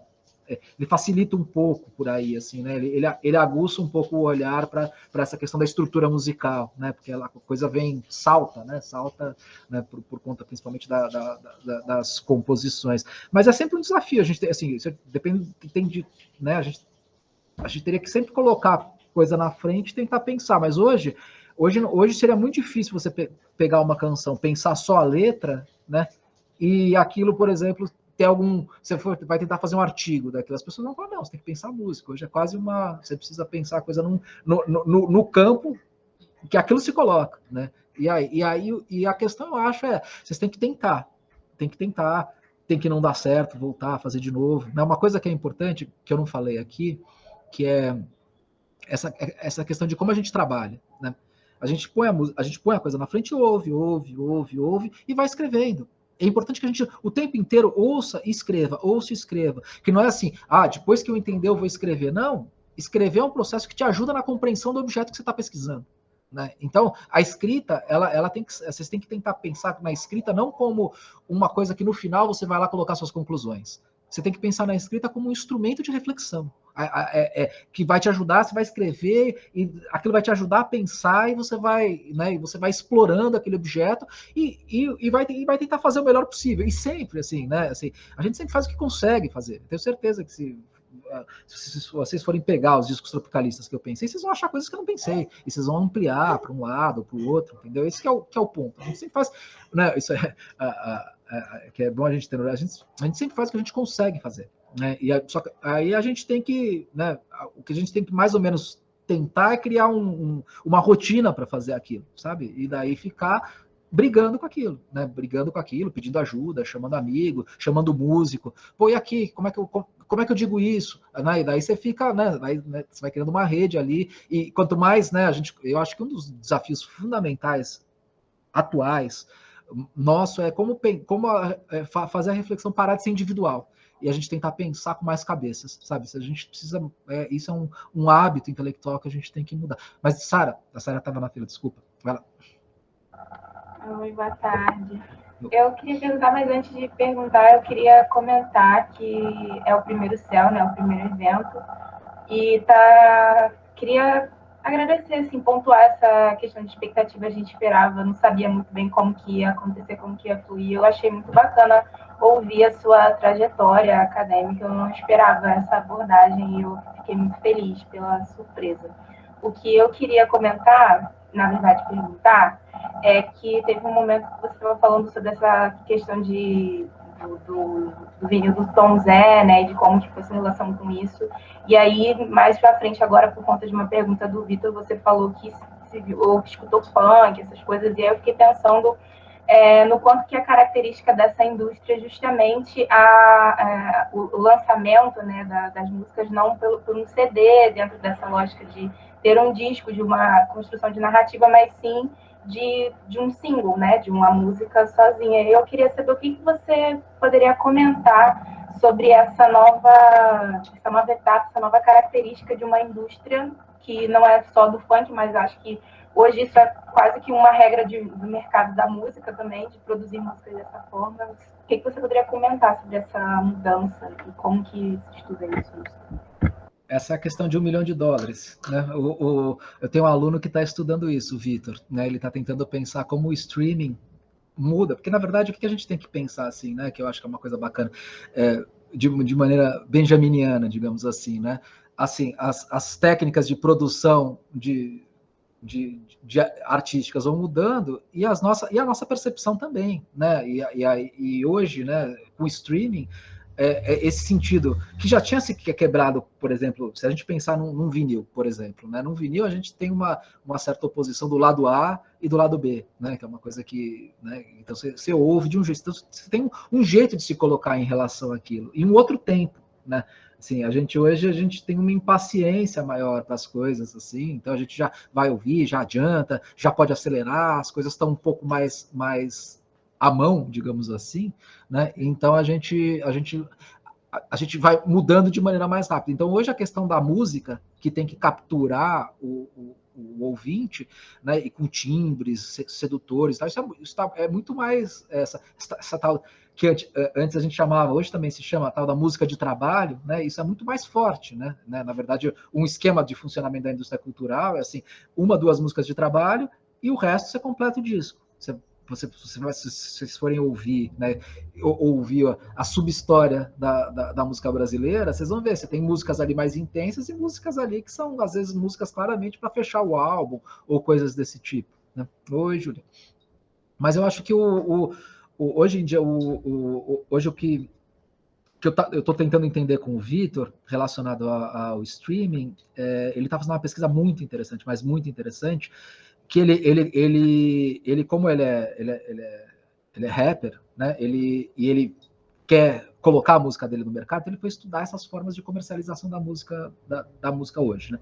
E aí o que acontece, né? Você, na verdade, você tem que lançar sua música, e daí assim, quanto custa para você lançar uma música, né, hoje em dia, assim, né, e e o que você faz para lançar uma música hoje em dia? Isso eu acho uma coisa bastante interessante, assim. Você paga para alguns lugares, e esses lugares, eles te dão um número X de clique, de de pessoas, né? De banner que vai sair relacionado ao tipo de perfil que você fez, né? Então, por exemplo, ele coloca lá, ó, pessoas de tal a tal idade que ouvem essas músicas, assim, assim, assim. Aí você paga, isso que eu achei muito interessante, assim, uma coisa que ele descobriu, que a gente vai estar tentando desenvolver. Aí se você paga, você tem um valor assim, a audição de alguém, por exemplo, se você dá $20, você consegue 2.000 cliques, 2.000 banners na África. Você consegue 1.000 banners aqui. E você consegue 300 banners nos Estados Unidos. Sim, assim, o que ele descobriu, como quem não queria nada? Que a nossa audição custa menos que a dos Estados Unidos e mais que a da África. Sim. E ele está levantando esse material e a gente está tentando fazer gráfico para entender esse tipo de coisa, né? Porque daí ele está tentando relacionar isso à questão do streaming. Isso bacana, desculpa te cortar o seu raciocínio, eu acho essa pesquisa muito bacana.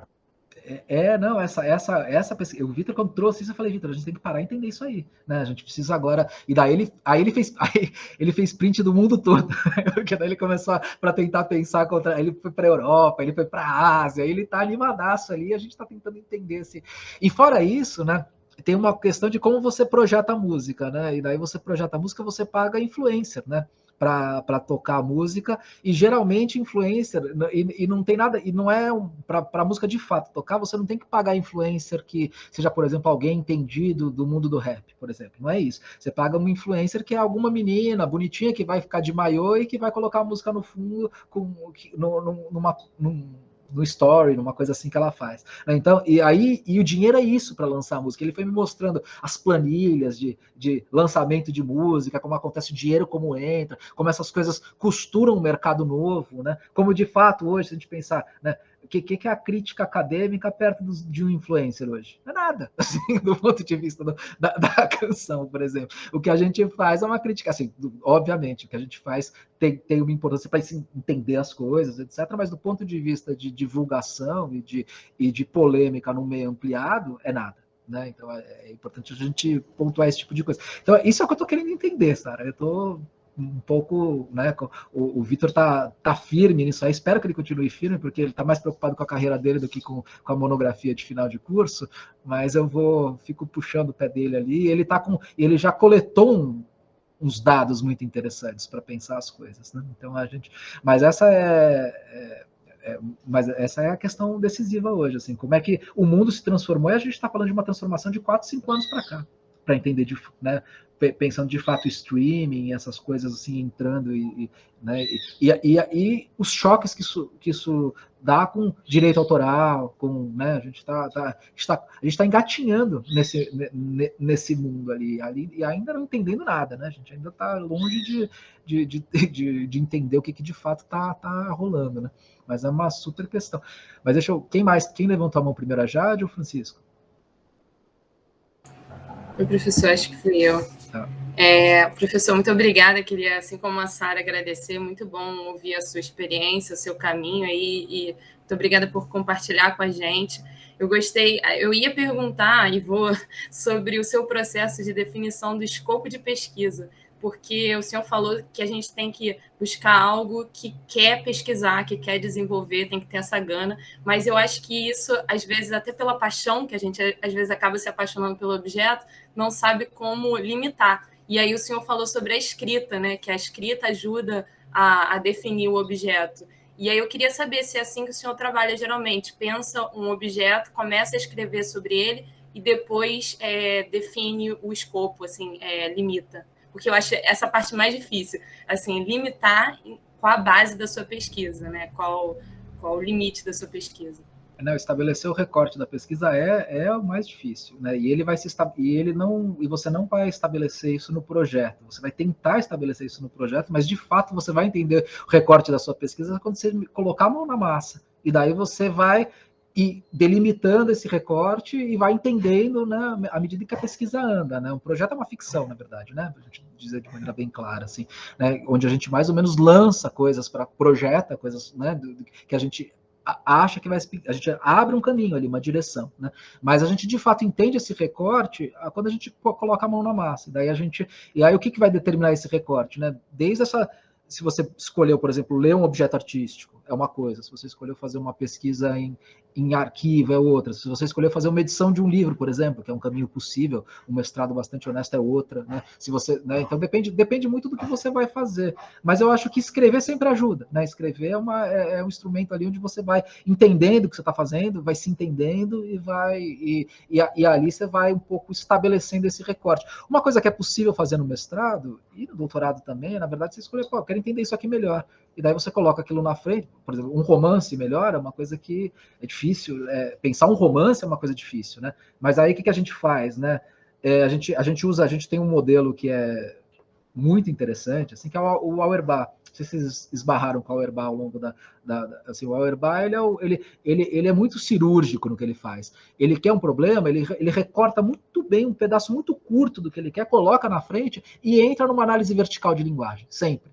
E daí essa análise vertical de linguagem, ele precisa chegar no funcionamento do mundo, né? Esse que é o ponto, né? Ele precisa sair dali desdobrando, para pensar a realidade que aquele texto está inserido, né? Então isso é o Auerbach é um cara muito bacana para a gente ler, porque ele escreve, né, história da representação no Ocidente, não lembro bem qual é o do Mimesis, qual é o subtítulo, mas assim, ele não explica o que é representação, não fala disso, não fala nada, ele já vai, pega o objeto, coloca na frente e vai pensar o objeto, né? Isso é uma coisa que eu acho incrível do Auerbach. Então isso, por exemplo, se você achou um problema, né, se você conseguiu falar, achei isso muito bacana, tirar um trecho, colocar e tentar pensar, sabe? E daí você vai formulando o que você precisa. Num projeto de pesquisa depois, aí você vai ver, bom, quem pensou isso aqui?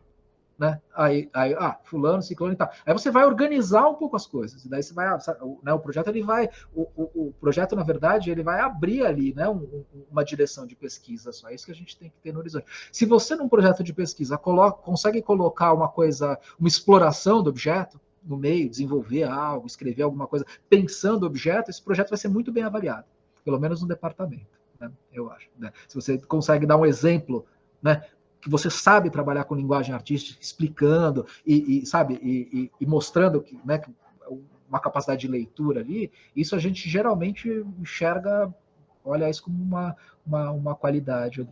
E, na verdade, a pesquisa se faz fazendo, né? A gente tem que entender isso. Assim, vocês têm que pensar que isso vai ser um processo, vocês têm que entrar em pós-graduação ou em pesquisa querendo entender algo. E você não vai entender algo em uma semana. Você vai ter que desdobrar aquilo no tempo e começar a ler, e começar a escrever, ler, escrever, ler, escrever. E se você entender esse processo, assim, a coisa mais deliciosa que tem é esse percurso de mestrado, doutorado, é o momento onde você é pleno, feliz, ali, com objetos, escrevendo e tocando a vida. Quando vem uma bolsa, então, é a glória, porque daí você já né, você ganha uma bolsa para escrever e pesquisar o que você gosta. Eu acho isso incrível, assim, quando eu consegui pegar uma bolsa, aí né, era uma bolsa bem pequenininha ali, mas eu transformei minha vida numa vida muito simples para conseguir pagar ali o mínimo com a bolsa e toquei a vida ali, sabe, concentrado no objeto. Isso foi um momento muito feliz, assim, da vida, assim. Então o importante é só a gente não ficar ansioso. Quando a gente escolhe estudar alguma coisa, a gente escolhe estudar alguma coisa, não é que a gente já sabe daquilo, né? A gente vai ter que fazer o trabalho para entender aquilo, né? Eu acho que esse é um ponto. Não sei se ajudou. Ajudou, professor, obrigada. Difícil não ficar ansiosa. Mas assim, o negócio assim, se vocês pensarem, eu sei que vocês têm muitas matérias, eu acho que tem matérias demais na graduação e mesmo na pós-graduação, mas se vocês tirarem um tempo, sabe, e não precisa ser um tempo muito longo, mas assim, acordar 2 horas pensando, escrevendo, sabe? Isso é o suficiente para tranquilamente fazer um mestrado gostoso, assim, sabe? Que você faz assim com gosto, assim, ao longo da vida. Mas você precisa colocar aquilo na sua rotina e gostar de fazer aquilo, né? E gostar de pensar aquele objeto que você escolheu pensar. Né? E pensar que cada objeto vai pedir uma estratégia, né, de pesquisa. Aí você pode ter, né? Hoje em dia vocês têm uma coisa que a minha geração não teve, que é uma coisa chamada, são os bancos digitais. Hoje em dia vocês conseguem circunscrever um objeto ali, ou conseguem entender aquele objeto numa perspectiva histórica de uma maneira que a minha geração não conseguia. Você tem Searchable na hemeroteca, né? Que é aquela, onde você vai, coloca uma palavra, dá Enter, e ele vai e procura aquilo, e você consegue achar, e daí você começa com calma, ler aqueles jornais para entender como... Aí você já faz, por exemplo, se você está estudando um livro, você pega e você vai para o ano de lançamento daquele livro e vai ver, bom, o que foi dito daquilo na imprensa? Né? Ou questões como... teve uma certa invisibilidade aqui. Será que a pessoa, né, a Anita Malfatti, por exemplo, a Anita Malfatti é mulher, escritora, e é o principal nexo da arte moderna, é onde começa o nosso modernismo, toda uma história. Mas a produção dela antes da exposição de 17, essa que é do diário, isso aí era uma coisa que praticamente não tinha nada escrito sobre ela. O material era quase nenhum. Então, mesmo alguém como Anita Malfatti, né? E fora um monte de outras, né?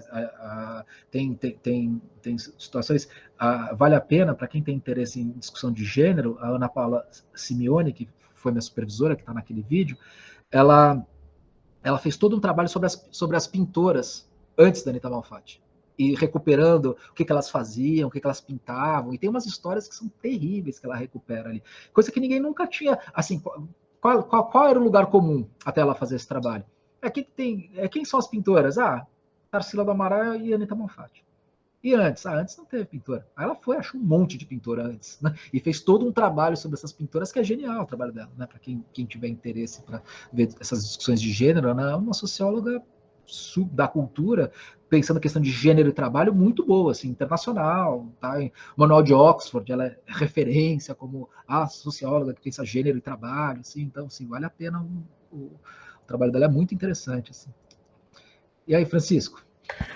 E aí, professor, eu não sei se essa vai ser uma pergunta muito simples, talvez esteja mais por uma curiosidade, mas eu fiquei pensando numa coisa, queria que você comentasse, se tivesse alguma coisa para comentar. E isso volta um pouquinho ao que você estava comentando sobre a sua vida, talvez antes das pesquisas mesmo, e chegando um pouco mais para cá. Você estava falando que você tinha muita ligação com punk, tinha banda punk, aí no momento agora você comentou que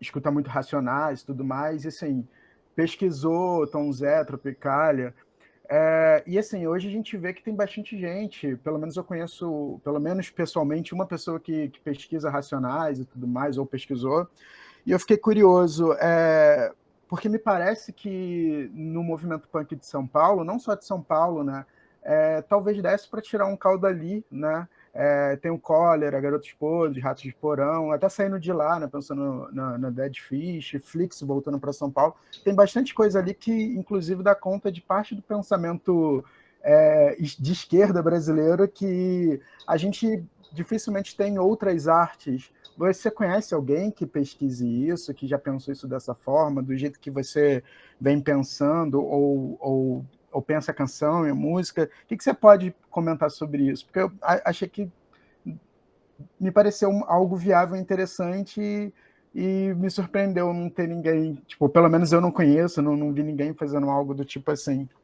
Não, a gente tem algumas pesquisas, muitas não, mas algumas pesquisas sobre os Racionais, algumas boas, inclusive, mas assim, o Racionais é uma coisa que nem começou a ser explicada, eu acho. Racionais, para mim, assim, o grande tema de cultura contemporânea, para mim, é Racionais. Assim, eu acho que se a gente tivesse que focar, fazer um esforço coletivo para entender alguma coisa relevante, de fato, para a cultura brasileira, é Racionais. Assim, para mim, é o que eu acho, assim, né? Minha percepção pessoal, assim. Eu estou, na verdade, com várias pessoas. Assim, tem uma aluna que está pesquisando, está tentando entender a pré-história dos Racionais, quando o hip hop entra aqui na segunda metade dos anos 80, e aí agora ela percebeu, a gente está tentando olhar para o break, né? E para um elemento da cultura hip hop na segunda metade dos anos 80 para pegar esse caldo de formação dos Racionais, que passa pelo punk, né? Assim, eles estavam frequentando os mesmos espaços, eles estavam frequentando a galeria, né, ali de São Paulo, e estavam no primeiro disco do Racionais chama, como é que é? Colapso, você vê, parece parece álbum punk, né, o título do álbum, assim, né, então eu acho que entender esse caldo aí, principalmente esse caldo da segunda metade dos anos 80, tem uma aluna que está pesquisando isso, né? E um outro que está na última aula, eu fiquei sem luz, mas tem um aluno da Espanha que entrou no grupo também, que é o Denis, que estava, Maurício, não sei se você lembra, que entrou o Denis na última aula, ele é isso, olha o nome, Holocausto Urbano, né? Assim, é título de banda punk isso, né? Ela até foi tentar ver se achava um vínculo mais do Racionais com a cultura punk, o vínculo é a galeria, né? É certamente a galeria ali. E esse está estudando, está fazendo acho que é um mestrado na Espanha sobre cultura hip hop em São Paulo, nos anos 80 e 90. Né? Ele tá pesquisando esse tipo de coisa. A Renata também está pesquisando esse tipo de coisa. A Nath, que é uma outra aluna, ela está pesquisando os bailes blacks na segunda metade dos anos 70. Que é assim, você tem toda uma discussão de popular acontecendo, e os bailes blacks surgem de outro lado, né? Pensando nos embates em relação à cultura popular que vem, do CPC, e daí depois do plano oficial do governo pós-64, tá? De repente surge, né? O baile black surge, né, entre aspas. A cultura periférica sempre rolando, né? Mas é interessante entender como ela surge, né? Que a Nath foi no momento em que tem essa história que conta é o André Midani, que era um empresário musical, todo, né? Ele chega e fala, um cara chega para ele e fala assim, olha, tá rolando umas coisas nos bailes com 3 mil pessoas ali no subúrbio do Rio, vamos lá ver e tal, em Olaria e tal. Aí ele chega e vai lá e vê o baile e fica deslumbrado atrás, aí leva um repórter, aí faz uma matéria, aí isso começa a ganhar, né, esse espaço cultural que continua funcionando, né? A gente tem Partido Alto, as formas de samba, tudo isso está sempre continuou rolando o tempo inteiro, né? Essas formas, né? No subúrbio carioca. Mas nesse momento isso vem para o centro, né? E o que eu estou interessado agora é entender essas relações, né? Desses atritos, né? Desses contatos entre essas formas culturais. A Nath está olhando para isso. A Renata vai estudar os Racionais. Eu acho que ela vai estudar os Racionais. Vai fazer mestrado e doutorado nisso, acho que isso já entrou com esse objetivo, mas ela está começando, ela vai fazer uma monografia sobre sobre esse contexto dos anos 80, para tentar entender esses pontos de apoio da cultura hip hop nos anos 80 ali. E quem mais está estudando? Acho que só, mas assim, se quiser também entrar, vamos embora. A gente precisa de muitos braços aí, porque eu acho que esse é um ponto decisivo. Assim. Tem algumas pesquisas boas que saíram sobre os Racionais, algumas contrapondo a MPB, tem um doutorado muito bom que saiu. Tem eu fiquei particularmente curioso justamente também com a cena punk de São Paulo, né? Porque, enfim, você citou muitos nomes aí que tem material lírico, inclusive, muito interessante, né? Então, eu fiquei, assim, eu sabia que tinha gente pesquisando Racionais, até você falou que está no início, mas é uma coisa que, pelo menos, eu acho que a gente aqui já tem visto muita gente se movimentando nessa direção, né? Já li uma monografia, um TCC sobre Sobrevivendo no Inferno, mas eu fiquei especialmente curioso com essa movimentação do punk, né? Como você falou, tem muita ligação com hip hop, né? Você vê aí o Sabotage junto com Sepultura, que não é punk, mas está ali, o Rapping Hood com Ratos de Porão, então eu acho que, assim, eu fiquei com esse comichão para tentar, pelo menos, saber se está acontecendo alguma coisa. Não, mas sempre tá, eu acho que tem principalmente os anarquistas, né? Os anarquistas tem alguns que eles se estruturam numa rede que funciona assim, funciona mundialmente, assim, né? E eles trocam entre eles, assim, mas é uma rede bem coesa, né? Então se for atrás, por exemplo, Ordinária Hit, né? É uma banda que está há 20 e poucos anos aí, um som super consistente, né? Eles sempre lançam, né, discos assim, quando o passe aumenta, eles lançam um disco, toda vez que o ônibus aumenta, eles lançam um disco, né, assim, de protesto. Então, eles são os caras assim bem interessantes, eles têm um trabalho muito bacana, né? Então, e eles tocam no mundo todo, né? Eles fazem todo um circuito na América Latina com outras bandas anarquistas e punk, eles tocam na Europa, né? Uma vez eu estava em Leipzig, né? Daí, Alemanha ali. Aí eu estava andando ali no subúrbio de Leipzig e de repente eu olhei assim um cartaz, Invasores de Cérebro.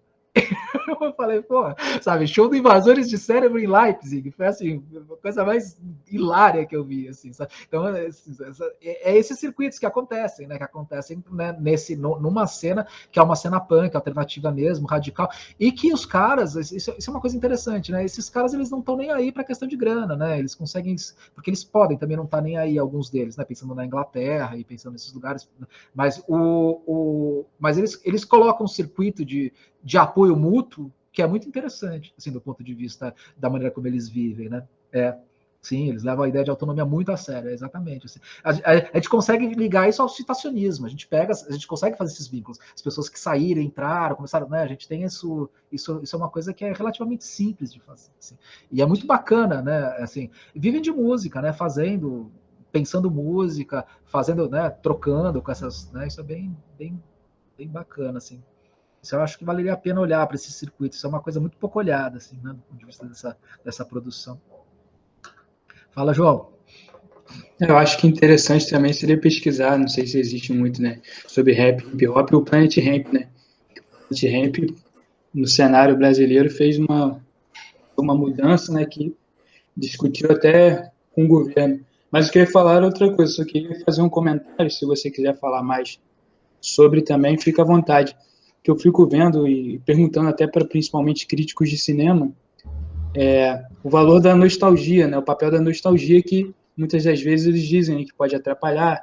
Você, quando é pequeno, você ama muito o filme, e aí você para ver hoje em dia, não tinha muita qualidade. Mas pelo que você falou, principalmente do Bossa Nova, e do Bossa Nova pensando no papel inverso, só pensei como é que isso pode ajudar, né? Você, por exemplo, fazer uma pesquisa de por que você não gostava de Bossa Nova quando você era novo. Não só questão de amadurecimento, mas o que tinha ao seu redor que levava a isso e tal, não só questão de localidade e tal.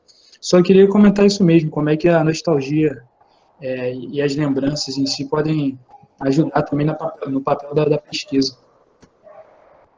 Não, eu acho que em algum momento da pesquisa, né, a gente precisa odiar nosso objeto, né? Assim, a gente tem que ter uma relação, a gente tem que ter os afastamentos, a gente vai e volta, isso é normal, a gente tem que constituir uma perspectiva crítica em relação ao que a gente está tentando pensar, né? Se a gente é levado só pela emoção, a gente não pensa, né? A gente tem que dar um jeito de alguns momentos, né, se descolar daquilo ali, e a escrita é uma boa estratégia para isso. Mas a Bossa Nova é porque eu ouvia coisas assim,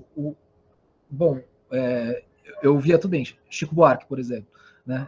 Mas João Gilberto eu achava chato, assim, era uma coisa que não, né, o barquinho vai, a tardinha cai, tinha esse lugar comum, assim, do João Gilberto, e a Bossa Nova é chata, né? Eu continuo achando a Bossa Nova chata. Eu acho o João Gilberto legal, né? Essa que eu acho que assim, o João Gilberto eu acho incrível, a Bossa Nova até hoje eu acho chata, assim, né? Não consigo ouvir muito, não. Mas vai lá, a monitoria. Desculpa, qual que é o seu nome? Oi, é Luísa. Ô, Luísa.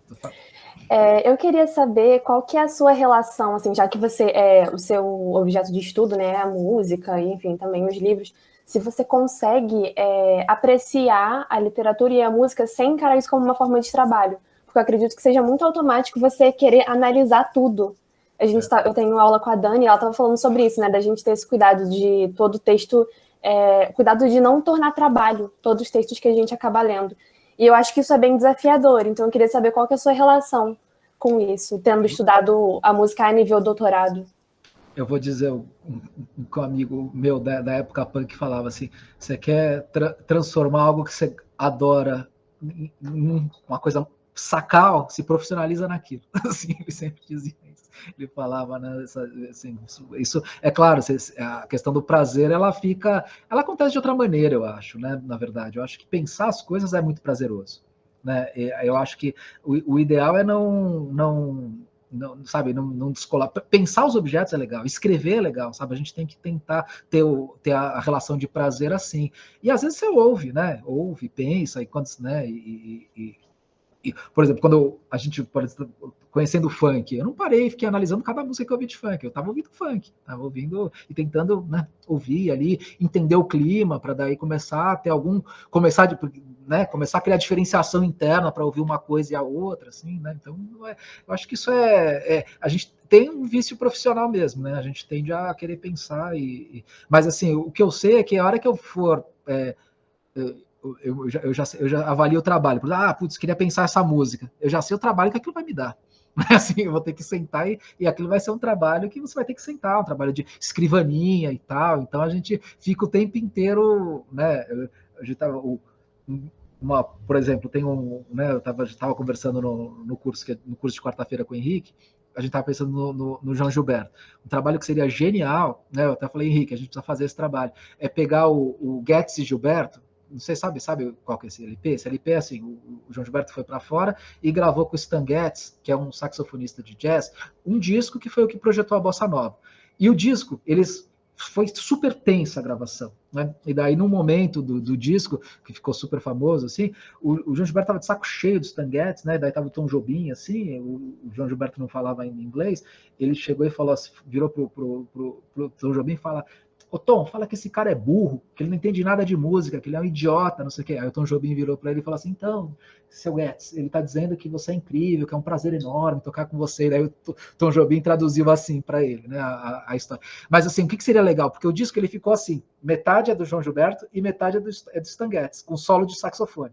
E você claramente percebe, quando o Stan Getz vai tocar, uma dureza no solo, é horrível o solo, o volume tá tudo errado no que ele faz. Assim. Chegar e fazer uma análise para tentar mostrar por que né, dentro da discussão da música afro-brasileira, Maurício, né, pensando, por que o Tom Getz é burro? Né, assim, e daí tentar pensar, né, que critérios que são esses ali, né, porque ele tá pensando em outra lógica, do indivíduo, solista, do jazz, etc., enquanto ali é né, o João Gilberto está pensando música de uma maneira completamente diferente, ligada a uma tradição afro-brasileira, que ele decanta, etc., etc., etc. Pensar esse choque, por exemplo, mas daí o que eu propus, o Henrique adorou, ele falou, mas daí ele já pensou, puta, é o trabalho que vai dar, porque a gente vai ter que fazer análise de solo, vai ter que, aí tem todo um trabalho, aí a gente já para e já pensa, fala, não, vamos ficar só com a ideia do artigo, que é mais legal, deixar para lá. Então é isso, tem essa questão do tipo de trabalho que dá, né? Qualquer coisa que você escolhe fazer vai dar um certo trabalho, né? Trabalho de escrivaninha, digamos assim, de pensar, de ouvir, de fazer análise dos solos, de tentar pensar como o solo cai, né, na estrutura rítmica, que a burrice eu acho que é por aí, pensando no que o João Gilberto falou, né, e chutando, porque teria que fazer análise para provar, mas que o solo cai na estrutura rítmica de maneira que tem a ver com os 4 tempos do compasso, e não com os deslizamentos que o João Gilberto estava pensando ali e fazendo, né.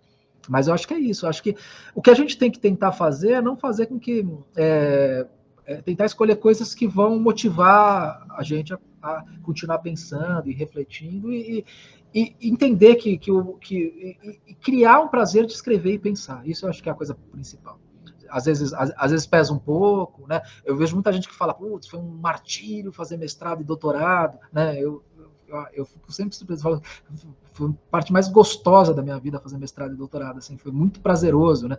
Eu terminei muito antes, consegui ter tempo para revisar um pouco as coisas, mas assim, mas o que vocês têm que fazer, assim, é criar uma rotina de escrita, principalmente de escrita, sabe? Porque mesmo assim, vai explorar o objeto, põe o objeto e vai escrevendo, e vai fazendo um diário da reflexão, sabe? Se a gente começa a fazer, organizar as coisas um pouco mais ou menos assim, isso vai transformar a vida de vocês numa coisa muito mais simples. E outra dica é, acesse a hemeroteca o tempo inteiro e os bancos de dados.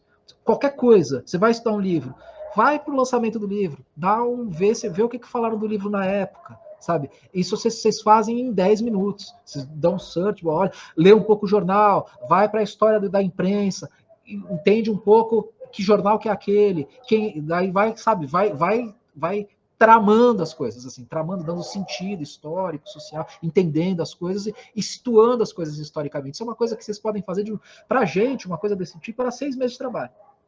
Sim, para a minha geração e a do Ricardo. Assim, né, de entrar e fazer uma pesquisa histórica de algo, jornal, ir para a Biblioteca Nacional, levantar os jornais e tal. Hoje em dia, assim, é uma coisa que vocês entram ali, e se vocês colocarem isso na rotina de vocês, assim, qualquer trabalho de conclusão de curso que vocês façam, o professor vai lá, nossa, fez uma pesquisa na hemeroteca, olha que legal, trouxe essas informações novas, porque são sempre informações novas que vocês vão trazer dados, precisam articular a fonte primária com a reflexão de vocês.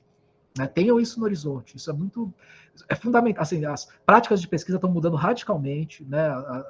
Os campos estão mudando radicalmente. É legal que a gente entenda, né, o que a gente precisa aprender no meio disso. Assim, eu acho que a gente precisa aprender assim, focar na questão da leitura mesmo, dos objetos, e fazer esse trabalho de leitura, entender o que é esse trabalho de leitura, se exercitar nisso, escrever essas leituras, né? E entender que o apoio, assim, tipo, o contexto, né, para pensar texto e contexto, né, o contexto é mergulhar, entender a relação histórica, mergulhar nos jornais, e olhar, e procurar fonte primária, ir para os bancos de dados, né? Eu acho que a coisa acontece por aí. Mas em relação ao prazer, para voltar para sua questão, eu acho que a gente tem que pensar é prazeroso. A gente não pode deixar que matem isso na gente. Isso é uma coisa fundamental. Assim.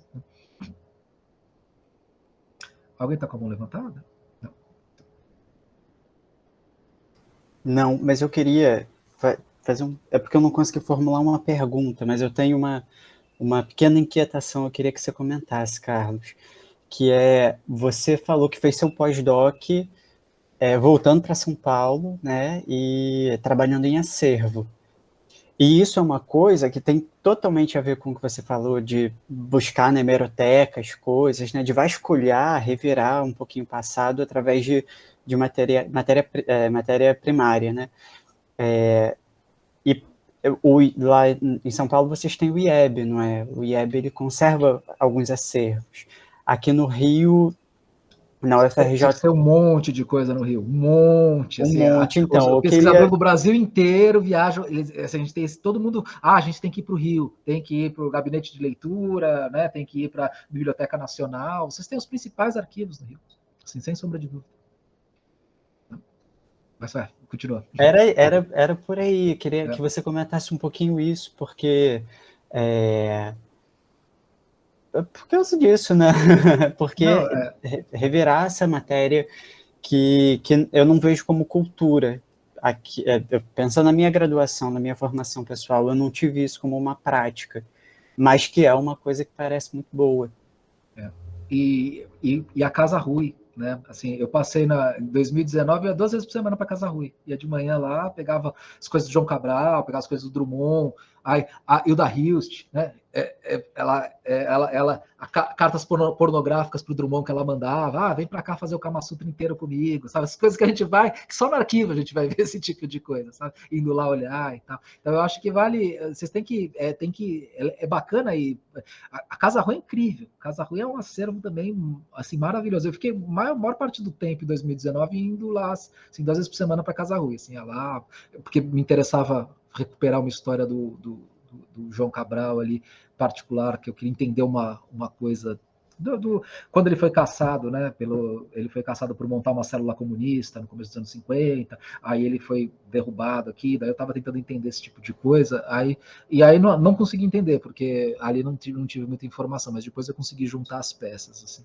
Mas eu estava com uma coisa, tentando entender uma questão, problema bem histórico, né, assim, do ponto de vista e do Cabral, né, do Cabral, que é interessante, né, se a gente pensar esses dois grandes caras, Drummond e Cabral, né, o Drummond está no Rosa do Povo e o Cabral ele está fazendo um tipo de esteticismo mesmo no começo, né, a gente atribui já no Engenheiro, já vai ler um Cabral político no Engenheiro, não tem Cabral político no Engenheiro, né, o trabalho político dele, ele começa a ficar um cara político no Cão Sem Plumas, né, e daí que é o momento exatamente o momento em que o Drummond para de fazer uma coisa mais marcadamente política, né? Então a gente tem quase os dois muito amigos, né? Trocando, um é padrinho de casamento do outro, o Drummond é quem acolhe o Cabral ali, né? Quando ele veio para o Rio de Janeiro, e o percurso deles é esse: o Drummond vai saindo, vai se desencantando, né? Com Rosa do Povo para frente, e o Cabral vai fazendo sentido e vai se politizando, né? E vai ficando mais, né? Até que ele manda numa carta de 48 para o Drummond, ele fala assim: eu estava com essa questão na cabeça lá, por isso que eu estava lá na Casa Rui, daí tentando recuperar, né? Principalmente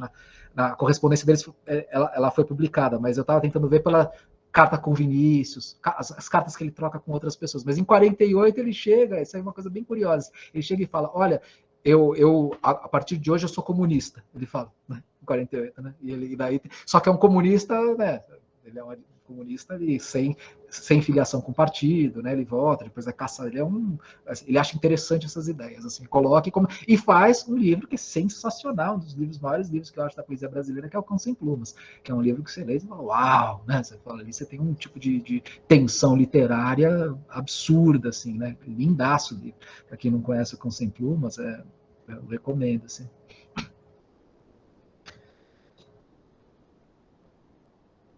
Então, gente, estamos aqui, vai dar 2 horas de encontro. Acho que esse era o combinado. Foi muito, muito legal. Então, quem quiser ir falar, fazer a última perguntinha rápido ou não.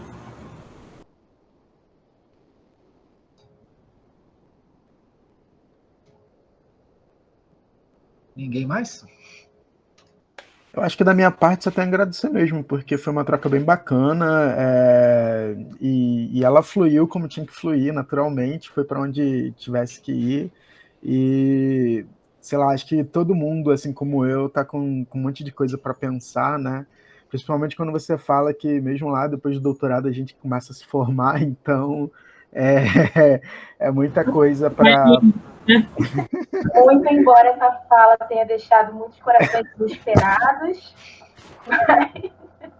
Nossa, eu fiquei aliviada, porque eu tô terminando a graduação me sentindo um lixo. Aí eu falei, então tá tudo bem. Não, Depois do doutorado eu vejo o que acontece. Não, vocês não podem sair com essa... Assim, tem uma coisa que a gente sabe disso, eu já converso com o Ricardo, com todo mundo assim, a graduação é massacrante, né? Então, o que vocês têm que tentar entender, vocês têm que sobreviver e entender que o pós-doc, tudo vai ficar um pouco melhor, não muito, porque ainda o pós-doc tem muita disciplina, mas vai melhorar um pouco a vida. Então, se mantenham firme aí na história, mas assim, já diminui bastante, porque daí você já consegue focar, né? Você não precisa fazer, né, João? Não precisa fazer 9 disciplinas, João, né? Num semestre, na grade, que não tem nem onde enfiar a disciplina, de tanta disciplina que vocês fazem. Então, mas no pós-doc a coisa fica mais tranquila, assim, né? Tá, então, mantenham-se firme aí, né? Já vai começando a fazer a monografia, desenhando alguma ideia interessante para o pós-doc, que eu acho que esse caminho é para quem gosta de pesquisa, né? Eu acho que aqui todo mundo parece gostar, né? Então... Obrigada, professor, por essa fala final de esperança que a gente estamos precisando. E não sei, acho que eu faço as palavras dos colegas minhas também, agradecer, eu acho que o rumo da conversa foi muito bem, eu estou muito satisfeita pelo que a gente conseguiu fazer. E é isso. Júlia, você quer falar mais alguma coisa, mais alguém? A Jade cria uma fotinho, eu acho legal também. Fotinhos em tempos tipo print. Então, vamos gente, lá. Sorrisinho aí. Obrigada, professor. Foi. X. Foi.